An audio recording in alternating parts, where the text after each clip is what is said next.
Good afternoon, everybody, or good morning. Today's lesson is going to be about inputs and outputs. We are beginning our functions unit today. So I'm going to give you a definition after we do our daily relooping question of what a function is. But first, let's go ahead and do our daily relooping question. Micah slept 6 hours on Monday night. Tuesday night, he slept 10 hours. What percent increase did he sleep? Okay, so we're going to take the change and make it equal to the original amount of sleep times a percent.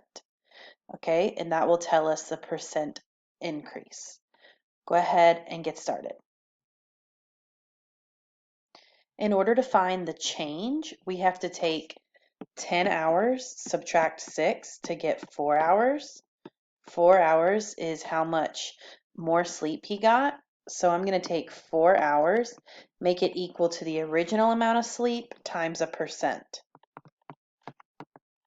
The original amount of sleep is going to be Monday night, okay? Because that's what we started with. And he slept 6 hours on Monday night. So 4 hours equals 6 hours times a percent. Okay, so we're multiplying 6 hours by something to get 4 hours. Okay, so I could rewrite the equation as 4 equals 6x, x being the percent. Okay, so in order to get x by itself, I can divide each side by 6. I get 4/6 equals x. 4 divided by 6 is 0.66 repeating, 0.66 repeating equals x.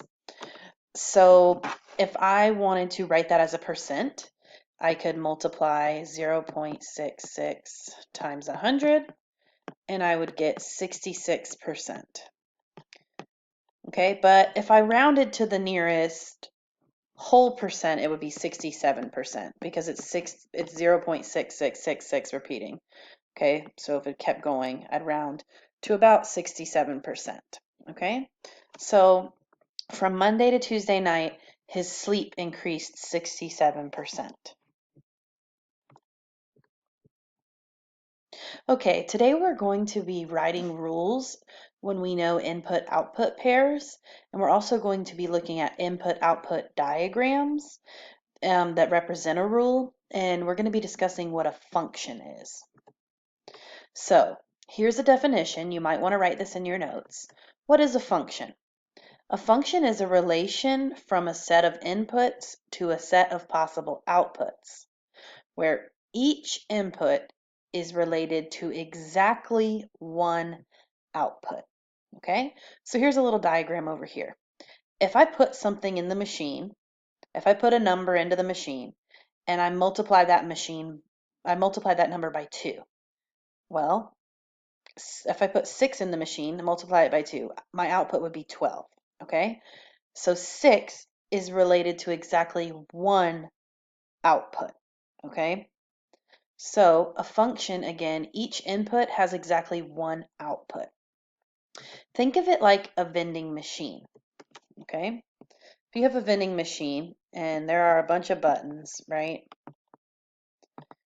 If you push a button, say I push this button, one thing is going to come out. It's not going to give me a candy bar one time, potato chips the next. No, one thing is going to come out. So I pushed one button, and I'm going to get exactly one thing out. Okay, that's what a function does. Each input has exactly one output.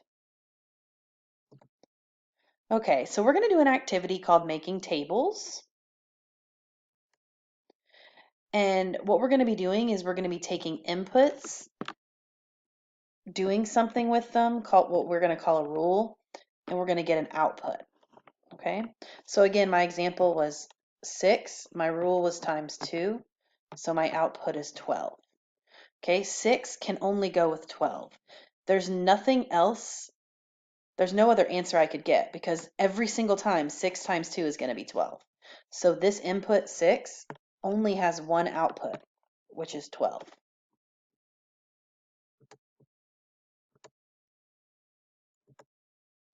Okay, so here's our first table. We have a number 3/4, and we are going to put it into the function machine. We're going to add 1, then multiply times 4. Okay, and then that's going to get us our output. Well, that's the example, 3/4 plus 1 times 4. 3/4 plus 1 is 1 3/4 times 4 is going to get me 7. 1 3/4 written as an improper fraction is 7/4. So 7/4 times 4 is equal to 7. Or 1.75, same thing, times 4 is equal to 7. So if I put 3/4 into my input machine, the only thing that's going to come out is a 7. Okay? Each input has exactly one output. I want you to tell me what I would get when I put 2.35 into my machine, my function machine. What would I get? 2.35, add 1, then multiply by 4. Okay, if I put 3.35 into my function machine, I'm sorry, 2.35, I add 1 and I get 3.35, and then I multiply by 4 and I end up with 13.4. So my output is 13.4. So when I put this number in, 2.35, the only thing that's going to come out is 13.4. Each input has exactly one output. Okay, last one, 42 plus 1 times 4. 42 plus 1 is 43 times 4 is equal to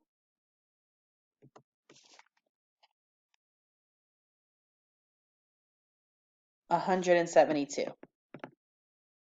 Oops, messed me up. 172, sorry. 172. Okay, so let's look at another function table. For this one, it says you're going to take your number, put it in the function machine, and what's going to happen is that you're going to name the digit in the tenths place. Well, if I'm naming the digit in the tenths place, then it needs to be written as a decimal. So I'm going to take 3/4 and I'm going to write that as a decimal. 3/4 as a decimal is 0.75 because 3 times 25 equals 75 and 4 times 25 equals 100. So 75 hundredths is my decimal, okay? And the tenths place is right here. So 7 is in the tenths place. Now for the second one, go ahead and tell me what number is in the tenths place, and that'll be your output.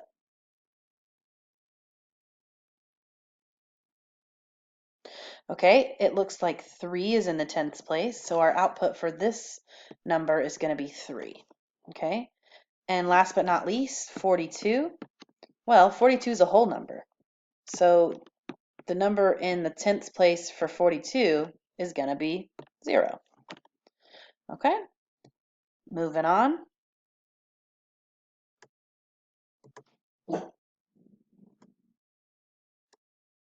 Okay, so for this input machine, we are going to take our number, then we're going to write the number 7, and then out comes 7. So that means that if I have 2.35, I'm going to write the number 7, and that is my output. So I have 42. I'm going to write the number 7. What is my output? Good, the output is also 7. Okay, so when I put in 3/4, I got 7. When I put in 2.35, I got 7. When I put in 42, I got 7. Each of those inputs has exactly one output.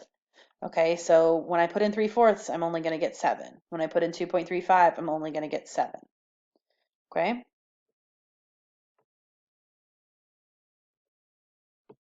Now, here's one more we're going to look at together. We're going to take our number, we're going to divide it by 1. Sorry, we're going to divide 1 by the input, okay? So again, we're going to take our input and divide it by 1, okay? So if we had x, we would divide by 1. So for the first one, they did 3/7 divided by 1, okay? Well, I'm going to do keep, change, flip. Keep my first fraction, change division to multiplication, flip my second fraction, which is 1/1. Same thing. So I get 3/7, okay?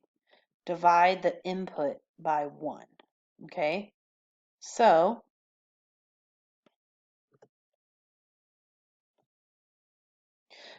I want you guys to determine which of the following could be a rule for this input machine. We're starting with 2, there's something happening, and we're getting 6. I want you to figure out what the rule could be.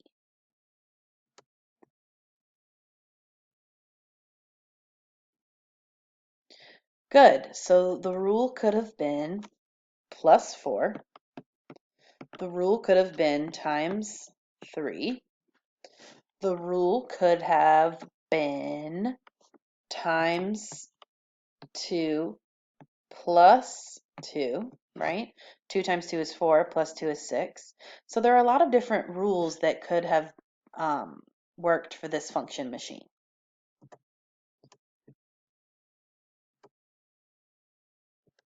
So today we learned how to write rules for input-output machines, and we also learned how to follow the rules in putting them in a table.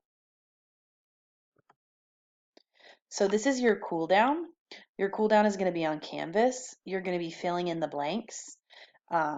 Your rule is to divide by 2 and add 1, okay?